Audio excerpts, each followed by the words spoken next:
কাঁদে উম্মত কাঁদে মুমিন কাঁদে মুমিনা আল্লাহুম্মা সাল্লি আলা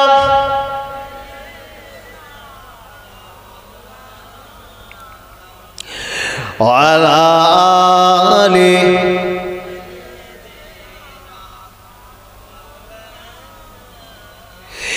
আসবে না নবী আর এ ভুবনে পাবো না দেখা আর এ জীবনে আসবে না নবী আর এ ভুবনে পাবো না দেখা আর এ জীবনে দেখা দিও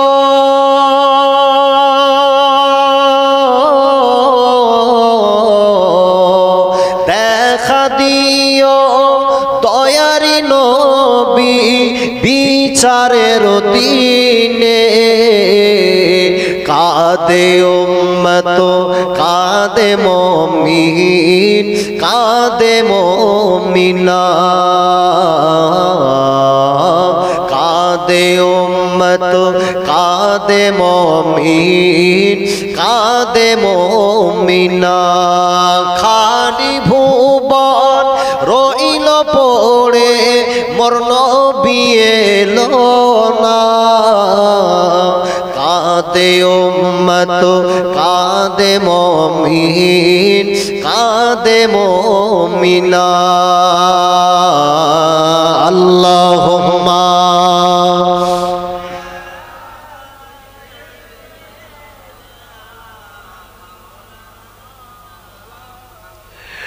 ওয়ালা আলি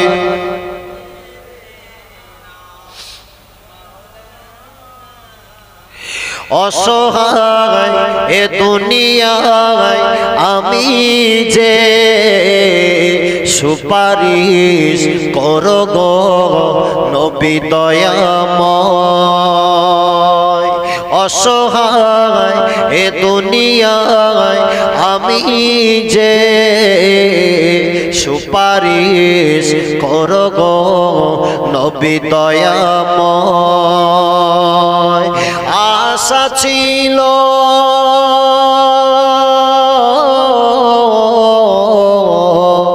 আশা ছিল করব জিয়ারত নবীজির রওজায় কাঁদে উম্মত কাঁদে মুমিন কাঁদে মুমিনা কাঁদে উম্মত কাঁদে মুমিন কাঁদে মুমিনা খালি ভুবন রইল পড়ে মোর নবী এলো না কাঁদে উম্মত কাঁদে মুমিন কাঁদে মুমিনা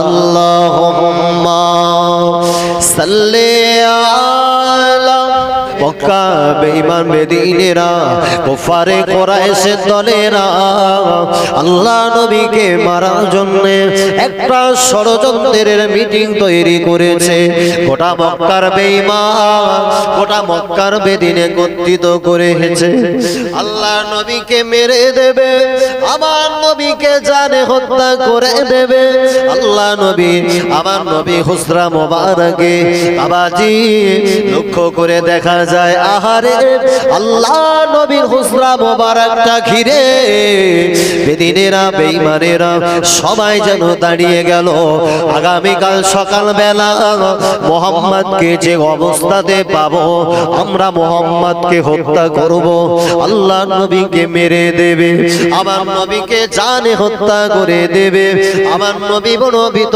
সন্ত্রস্ত হয়ে গেল আল্লাহকে উদ্দেশ্য করে বলে আল্লাহ পাক আল্লাহ পাক ওরা যদি আমাকে জানে মেরে দেয় ওরা যদি আমাকে হত্যা করে দেয় গো আল্লাহ আমি মুহাম্মদ সাল্লাল্লাহু আলাইহি ওয়াসাল্লাম গোটা বিশ্বের মানুষের কাছে ইসলামের দাওয়াত কিভাবে দেব? আল্লাহ পাক, আল্লাহ পাক, আপনি আমাকে একটু আজকে সহযোগিতা সাহায্য করেন গো আল্লাহ। আল্লাহ নবী আল্লাহর কাছে দোয়া চান। আল্লাহ নবীকে আল্লাহ জানালেন, আয় আমার হাবিব, আয় আমার দোস্ত, আমি আল্লাহ পাক ঘোষণা দিয়ে দিলাম, ওরা যদিও মারতে চায় ওরা আপনাকে ক্ষতি করতে পারবে না। আল্লাহ নবীকে জানানো হলো, আয় আমার হাবিব, আয় আমার দোস্ত, চলে যান, চলে যান, ওই ইয়াসরিবের জমিনের উদ্দেশ্যে আপনি হিজরত করেন।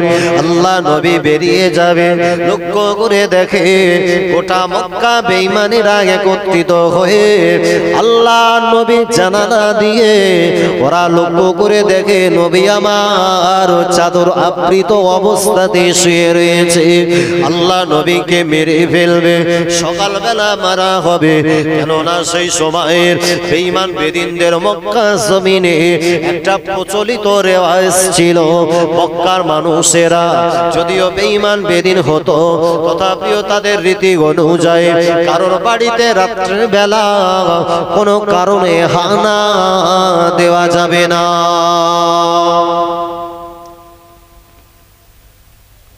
আমার নবীকে মারবে, নবী একটা চাদর মোবারক দিয়ে নিজের দেহটাকে তিনি টেনে শুয়ে রয়েছে। ওরা লক্ষ্য করে দেখছে, তাই তো মোহাম্মদ ঘরে শুয়ে। আল্লাহ রাসূল ওই দিনে নবীর হাতে হাত দিয়ে যারা কলেমা পড়ে মুসলমান হয়েছিলেন তাদের মধ্যে একটা বালক ছেলে, যাকে আমার নবী ভালোবেসে আল্লাহ রাসূল নিজের কলিজা ছেঁড়া বেটি হযরত ফাতেমা রাদিয়াল্লাহু আনহাকে তার সঙ্গে বিবাহ বন্ধনে আবদ্ধ করেছিলেন। একজনে বলে ওই হযরত আলী রাদিয়াল্লাহু আনহু গোটা মুসলমানদের ভিতরে সবচাইতে ছোট্ট বেলায় বাল্য বয়সে ইসলাম কবুল করে মুসলমান হয়েছিলেন। ওই আলীকে নবী ডাকলেন, বাবা আলী, দেখো বেঈমানেরা আমার ঘরটাকে ঘিরে রেখেছে, ওরা সকালবেলা আমাকে মেরে ফেলবে। তুমি তো জানো কলেমা প্রচার যদি আমি মুহাম্মদ যদি সবার কাছে পৌঁছে না দিতে পারি, এই ইসলাম এখানেই কি সীমাবদ্ধ থাকবে? না, বরং আমি নবী চাই মক্কা মদিনা এবং এর চতুর্পাশে যত কান্ট্রি রয়েছে আল্লাহর দ্বীন পৃথিবীর সমস্ত অলি গলিতে পৌঁছে যাবে। একবার জোরে বলে, আজকে যদি ওরা মেরে ফেলে ইসলামের গতিরোধ হয়ে যাবে, ইসলামের গতিরোধ হয়ে যাবে। ইয়া রাসূলুল্লাহ, তবে আল্লাহ নবী বললেন, বাবা আলী, আজকে এই রাত্রে যদি তোমার কাছে আমি একটা দাবি করি, তুমি কি দাবিটা মেনে নেবে? আল্লাহ রাসূলের সাহাবা হযরত আলী বললেন, ইয়া রাসূলুল্লাহ, কি দাবি চান? আপনি চাইবেন আমি আলী দেব না, এটা হয় না। আপনি চান যেটা চাইবেন আলী আমি দিতে প্রস্তুত আছি। এক বছরে হবে না? হ্যাঁ। হযরত আলী নবীকে বললেন, ইয়া রাসূলুল্লাহ, কি চান? নবী বললেন, বাবা আলী, কোন টাকা পয়সা চাই না। তুমি মনে করছো হয়তো স্বদেশ ভূমি ছেড়ে আমি হিজরত করব, হয়তো টাকা পয়সার প্রয়োজন হতে পারে। না, আমি নবী অন্য কিছু চাই। বাবা আলী, ওই যে বিছানাতে আমি শুয়েছিলাম, ওই বিছানাতে চাদরটা মুড়ি দিয়ে তুমি কি বাবা ঘুমাবে? হ্যাঁ, তুমি যদি ঘুমাও ওরা মনে করবে তুমি শুয়ে নেই, বরং আমি শুয়ে রয়েছি। ওরা আমাকে দেখতে পাবে না, তোমার দেহে চাদর দিয়ে টানা থাকবে, আমি এখান থেকে অন্যত্র কোথাও চলে যাব, তাহলে ওরা আমাকে আর ধরতে পারবে না। আলী কথাটা শুনেছে। আল্লাহ নবী সাহাবী আলী রাদিয়াল্লাহু আনহু আল্লাহ নবীকে বললেন, ইয়া রাসূলুল্লাহ, ইয়া হাবিবাল্লাহ, না না না, হুজুর আপনি আমার কাছে এমন কিছু চাইলে আমি আলী কিভাবে দিতে পারি? না না, আপনি যদি আপনার বিছানাতে আলীকে ঘুমাতে বলেন, আপনি যদি চলে যান, সকালবেলা ওরা আপনাকে পাবে না। ওরা আপনাকে না পেয়ে আলীকে জানে মেরে ফেলবে, হত্যা করে দেবে। আপনার সঙ্গে একরাই হবে আমার আখিরি দেখা, আর দেখা হবে না। হুজুর আপনার সঙ্গে আমার জীবনের আখিরি দেখা। হুজুর আপনি যদি দাবি করেন হুজুর আপনার বিছানাতে ঘুমিয়ে যাব, ওরা আমাকে সকাল বেলাতে আমার জীবনটাকে কেড়ে নেবে। ইয়া রাসূলুল্লাহ, ইয়া হাবিবাল্লাহ, হুজুর আপনি আলীর কাছে এই একটা সামান্য দাবি চেয়েছে। আমি আলী, আমি একটা শর্ত সাপেক্ষে আপনার দাবিটাকে মেনে নিতে রাজি আছি। জোরে বলে, আরো জোরে হবে। দাবি করলেন আপনার বিছানায় আলী ঘুমাবে। হ্যাঁ, ঘুমাতে পারি, তবে আমারও একটা দাবি, আপনার দাবি আমি মানব। আপনিও একটাবার ওয়াদা করেন আপনি আমার দাবিটাও মেনে নেবেন। নবী বললেন, বাবা আলী কি বলো? আল্লাহ নবী সাহাবী হযরতে আলী ওই দিনেতে আল্লাহ নবীকে ডেকে বললেন, ইয়া রাসূলুল্লাহ, ইয়া হাবিবাল্লাহ, সুরামি আলী যদি আপনার বিছানাতে ঘুমিয়ে যায়, ওরা যদি আগামী কাল ওরা আপনাকে না পেয়ে আমাকে জানে মেরে দেয়, আমি মরে যাব, মারা যাব, মরে যাব, মারা যাব। আমার মরণের একটা পরিমাণ কোনোভাবে কষ্ট নাই, আমার কোনো অভিযোগ নাই। আপনার জন্য যদি মরতে পারি, আলীর চাইতে বড় পাওনা কিছু থাকতে পারে না। কেননা হুজুর আপনি নিজেই বলেছেন, লা ইউমিনু আহাদুকুম হাত্তা আকুনা আহাব্বা ইলাইহি মিন ওয়ালিদিহি ওয়া ওয়ালাদিহি ওয়ান নাসি আজমাইন। ইয়া রাসূলুল্লাহ, ইয়া হাবিবাল্লাহ, পৃথিবীর জমিনের সমস্ত মানুষ অপেক্ষা আপনাকে বেশি ভালোবাসতে হবে। আমি আলী আমার জান অপেক্ষা আপনাকে বেশি ভালোবাসি। আমি আপনার জন্য জীবন দেব, আমি আপনার জন্য কুরবান হব। তবে ইয়া রাসূলুল্লাহ, আমার একটা জীবনের আখিরি দাবি। আল্লাহ নবী বললেন, বাবা আলী কি দাবি গো? একটাবার বলো না, আমি আল্লাহ নবী চেষ্টা করব তোমার দাবিটা মেনে নেওয়ার। আল্লাহ নবী বললেন, বাবা আলী জবানটা ছেড়ে বলে দাও। আল্লাহ নবী সাহাবী আলী রাদিয়াল্লাহু আনহু ওই দিনে আমার নবীকে বললেন, হুজুর তেমন কিছু চাই না, জীবনের আখিরি দাবি আপনি কিয়ামতের দিন ময়দানে মাশারে আল্লাহ যখন মানুষের হিসাব নিকাশ নেবেন, আল্লাহ আপনাকে জান্নাতি বানিয়ে দেবেন। আপনি দয়া জান্নাতে ভিতরে যাবেন। ওই দয়া জান্নাতে যাবার আগে আপনি আলীকে সঙ্গে নিয়ে আল্লাহ পাকের দয়ার জান্নাতের ভিতরে যাবেন। আলীকে না নিয়ে যেন আল্লাহ দয়ার জান্নাতে প্রবেশ করবেন না। জোরে বলে, চিল্লে হয় না। আমি আলী আমার যৌবন বয়সে আমার চাহিদা অন্য কিছুই নাই। আমার যৌবন বয়সের চাহিদা একটাই, আপনার সঙ্গে দয়ার জান্নাতে যাব। একবার জোরে বলে, এও তো যুবক, এটাও যুবক। আর আমার সমাজের সব যুবক ঘুরতেছে রে বাবা। হ্যাঁ, সভা হয়, ওয়াজ মাহফিল হয়, এরা মজলিস হয়তো চোখে দেখতে দেখতে পায় কিনা কি আল্লাহ ভালো জানে। সব জাম করে রাস্তার উপরে সেজা ভাবলে সব হেঁটতেছ না, আর হাতে সব হয়তো ফোন টোন নিয়ে ঘুরতেছে, কারণ নাম্বার টাম্বার দেওয়ার ব্যাপার স্যাপার থাকলেও থাকতেই পারে। বাড়িতে বলে আমি অশুনতে যাচ্ছি, আর বেহায়ার মতো ঘুরতে দু চারটে। দেখো, এও যুবক, এ পাগল হয়েছে সমাজের দুনিয়ার জমিনের নাপাক জিনিসের উপরে। আর যুবক তো রোল মডেল, যে হযরত আলী আমার জীবনের রোল মডেল। একদম যৌবন বয়সে রাসূলের কাছে চাইছেন জীবন কুরবান করব, জীবনের কি মূল্য আছে ইয়া রাসূলুল্লাহ? জীবন যদি ওই আল্লাহর দয়ার জান্নাতের হকদার হয়ে যায়, এর চাইতে আলীর বড় কিছু পাওনা নাই। জোরে বলে, চিল্লে হয় না, নারে তাকবীর। ইমানের কতটা পাওয়া, ইমানের এতটা পাওয়া। হ্যাঁ, যারা নবীকে জান দিয়ে ভালোবাসলেন রে বাবা। আর আমার সমাজে সব ভালোবাসা সব ফ্রি ফায়ার পাগল, এত খেলা খেলতেছে এরা, বেশ অন্ধকার অন্ধকার পানা জায়গা খুঁজে যেখানে মশার উৎপাত, সাপ পোকামাকড়ের উৎপাত বেশি। হ্যাঁ, ৫-৭টা এক জায়গায় এমন ভাবে বসবে যেন মনে হবে জেন বসে রয়েছে। ওদের ভাষা আর কিছু থাকে না, শুধু একটা জেকের চলে ওর মধ্যে, শুধু জেকের দিচ্ছে বলতে মার মার মার মার মার মার। ওর পাশ দিয়ে যদি কোনো খিচুনি রুগী যায় তো মনে করবে হয়তো পেছন দিয়ে আজরাইল আসলে নাকি। হ্যাঁ, সব ফ্রি ফায়ার পারবে। এদেরকেও আল্লাহ পাগল করবে শুধু একবার কবরে ঢোক।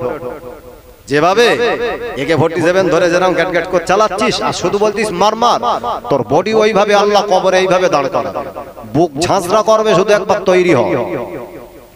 কবরে কি হারে তোর উপরে বাস পড়বে, কবরে শুধু একবার আপাত মস্তক পুরো সুন্দর করে পুরো নতুন জামাইয়ের মতো ধোলায়। আহা, ফেরা উচিত, ভাবা উচিত, সমাজ সচেতন হওয়া উচিত। আমার ভাইরা, হাসান আলী বললেন, হুজুর আপনার বিছানায় ঘুমাবো, আপনার একটাবার ওয়াদা করতে হবে, আপনি আমাকে সাথে নিয়ে আল্লাহর দয়ার জান্নাতে যাবে।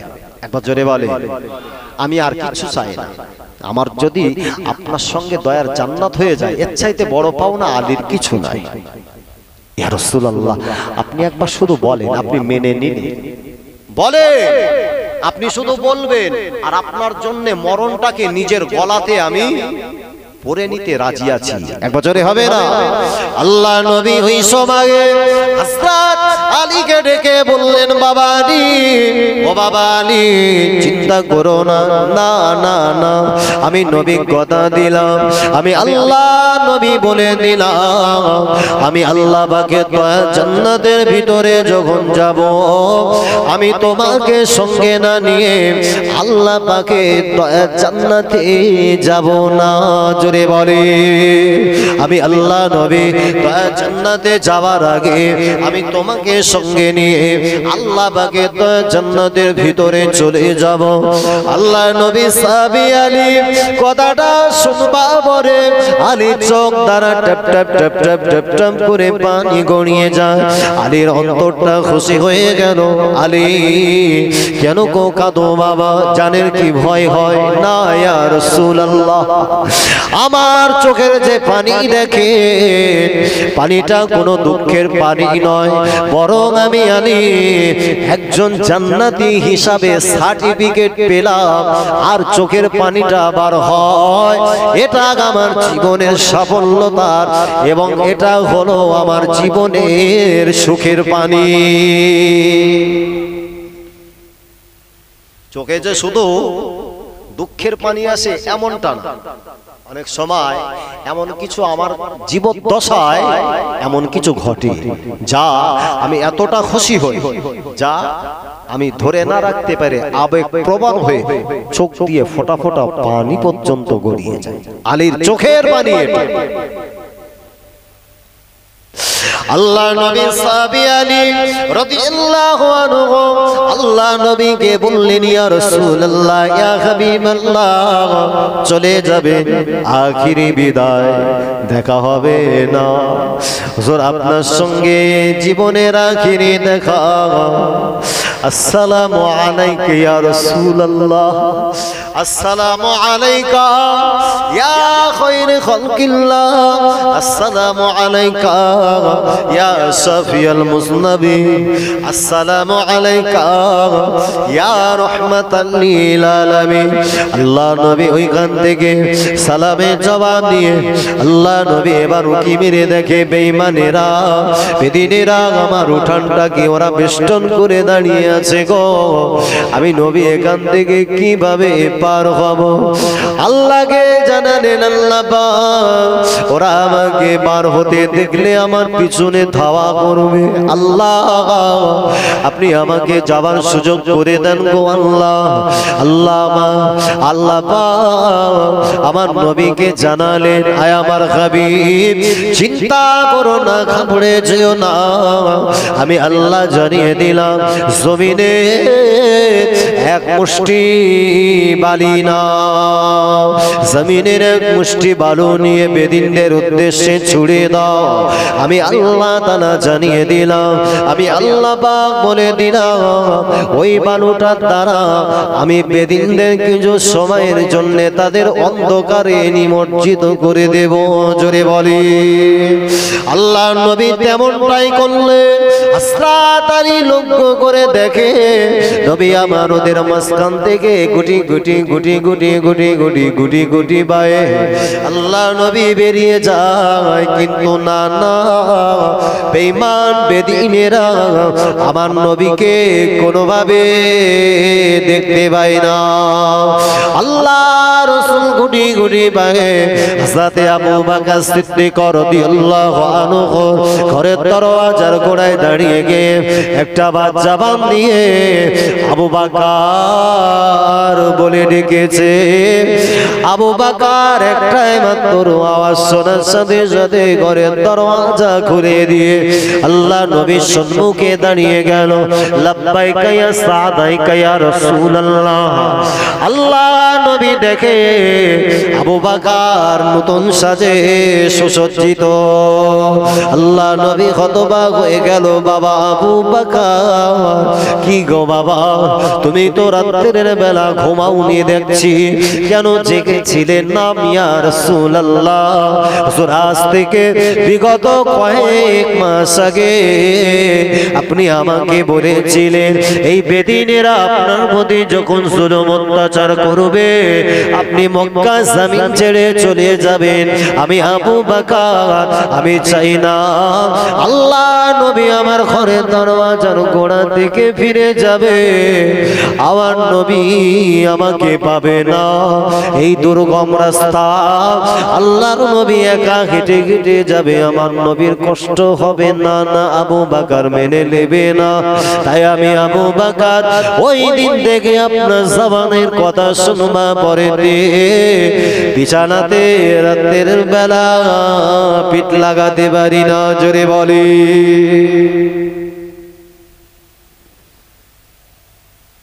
নবীর সাহাবী আবু বকর, ওমর, ওসমান, আলী সহ নবীর যতগুলো সাহাবা বাবাজিরা এই জান প্রাণ দিয়ে নবীর প্রতি অগাধ উদ্দাম ভালোবাসা, নবীর সাহাবীরা যে অনবদ্য অবদান রেখেছে, যেটা মুসলমান ওই সমস্ত যুবকদেরকে রোল মডেল বানিয়ে দিয়েছে।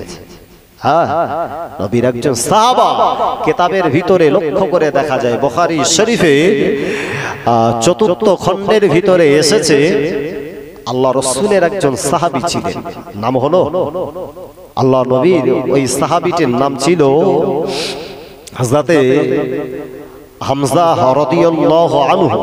যে হামজা রাদিয়াল্লাহু আনহু আমার নবী বিশ্ব নবী রাহমাতুল লিল আলামিন নবীর চাচা হযরত আমিরে হামজা রাদিয়াল্লাহু আনহু, যিনি বদরের যুদ্ধে বীর বিক্রমে যুদ্ধ করছিলেন। নবীর সাহাবী হযরত আমিরে হামজা যুদ্ধ যখন বীর বিক্রমে করছেন, এমত অবস্থায় ওয়াহশী নামীয় একজন মানুষ এসে তার এরকম পেট বরাবর একটা খঞ্জর দিয়ে আঘাত করেছে, জমিনে পড়ে লুটোপুটি খেয়েছে, মারা গেলেন। নাকগুলো কাটা হয়েছে, যে কানগুলো কাটা হলো, দেহে অঙ্গ প্রত্যঙ্গগুলো কেটে কেটে বেদিন ক্ষান্ত হয়। তারপরেতেও নবীর নিজের চাচা আমিরে হামজার এই বক্ষটাকে বিদীর্ণ করে এখান থেকে বাবা কলিজাটা পর্যন্ত টেনে বার করেছে। আহা, ওই হিন্দা নামীয় ওই মহিলাটা নিজের গালেতে দিয়ে ওটাকে চিবিয়েছে। যুদ্ধ শেষ হওয়ার পরে আল্লাহ রাসূল যখন বললেন, বাবা সাহাবীরা সমস্ত বডিগুলোকে একত্রিত করো যারা ইসলামের জন্য শহীদ হয়ে গেল, এদেরকে এখানেই দাফন কার্য সমাধা করা হবে, কেননা শহীদান বান্দাদিগের জন্য আলাদা করে কোনো গোসল আর কাফনের কাফন প্রয়োজন হয় না। একবার জোরে বলে, ওরা রক্তমাখা শরীর নিয়ে কিয়ামতের মাঠে দাঁড়িয়ে যাবে। আল্লাহ এদের এই অবস্থা, ছিন্ন ভিন্ন শরীর, ক্ষত বিক্ষত শরীর, দেহে সমস্ত জায়গায় দেখা যাবে রক্তের ছিটা, ওই অবস্থাতে কিয়ামতের মাঠে দাঁড়িয়ে যাবে। আল্লাহ এদেরকে ডেকে বলবে, এ আমার বান্দা, এই অবস্থায় তুমি আজকে কিয়ামতের মাঠে দাঁড়িয়েছো, কি হলো? ইয়া রাসূলুল্লাহ, আমাদের দেহটা বেদিনেরা রক্তাক্ত করেছিল, আপনার ইসলাম জিন্দা রাখতে গিয়ে জীবন কুরবান করেছে ইসলামকে রক্ষা করার স্বার্থে। একবার জোরে বলে, আল্লাহ পাক বলবেন, আয় আমার ফেরেশতা, আল্লাহ বলবেন, আয় আমার বান্দারা, আজকে কিয়ামতের মাঠে তোমরা যেটা চাইবে আমি আল্লাহ ওটা দেওয়ার জন্য প্রস্তুত, তৈরি রয়েছে। একবার জবান দিয়ে বলো। আল্লাহ পাকের ওই সমস্ত শহীদান বান্দারা আল্লাহ কি বলে, ও রব্বুল আলামিন, আল্লাহ পাক আজকে কিয়ামতের মাঠে ময়দানে মাশারে আপনার কাছে আর কিছুই চাইবো না গো আল্লাহ। কিয়ামতের মাঠে আপনার কাছে একটাই মাত্র দাবি, আল্লাহ পাক যদি আপনি আর একবার দুনিয়াতে আমাদেরকে পাঠিয়ে দেন, ওই দুনিয়াতে চলে যাব, দুনিয়া জমিনে গিয়ে আপনার ইসলামের জন্য আরো একবার জীবনটাকে কুরবান করব। জোরে বলে, চিল্লে হবে। আল্লাহ পাক কথাটা শুনবা পরে আল্লাহ ওই সমস্ত শহীদান বান্দাগুলোকে ডেকে বলবে, আয় আমার শহীদান বান্দারা, আমি আল্লাহ তাআলা তোমাদের কথায় খুশি রাজি হয়ে গেলাম, আমি আল্লাহ কথা দিলাম আর দুনিয়াতে যেতে হবে না গো বান্দা, আমি আল্লাহ তোমাদের জন্য আমার জান্নাতে 7টা দরওয়াজা খুলে দিলাম, যেটা দিয়ে ইচ্ছা বান্দা আমার জান্নাতে সেটা দিয়ে প্রবেশ করো।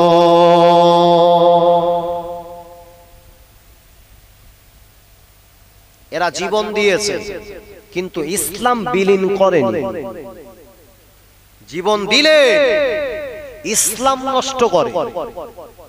এরা চেয়েছে আমার জীবন যাই যাক, আমার ইসলাম যেন ক্ষতি না হয়। হ্যাঁ, এরা হলো নবী সাহাবা, যাদের সম্পর্কে আল্লাহ রাসূল বলেছিলেন, আসহাবিকান নুজুম, আসমানে যেমন দীপ্তময় জ্যোতির্ময় নক্ষত্রগুলো দেখতে পাও, আমার সাহাবীরা এক একজন দীপ্তময় জ্যোতির্ময় নক্ষত্র রাজি স্বরূপ। একবার জোরে বলে, যাদের দ্বারা ইসলাম প্রতিষ্ঠা হলো তাদের দ্বারাই তো ইসলাম পেলাম। আর সেই ইসলাম কোন কাজে লাগায়?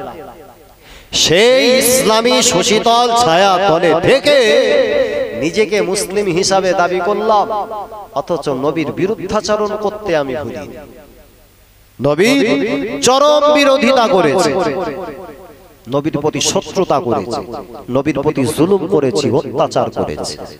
হ্যাঁ, নবীর প্রতি আমার জুলুম অত্যাচার কম নয়। আমি হয়তো মনে করি নামাজ কালাম না পড়ি ঠিকই আছে, আমি কিন্তু বাকায়দা একজন পাক্কা ইমানদার।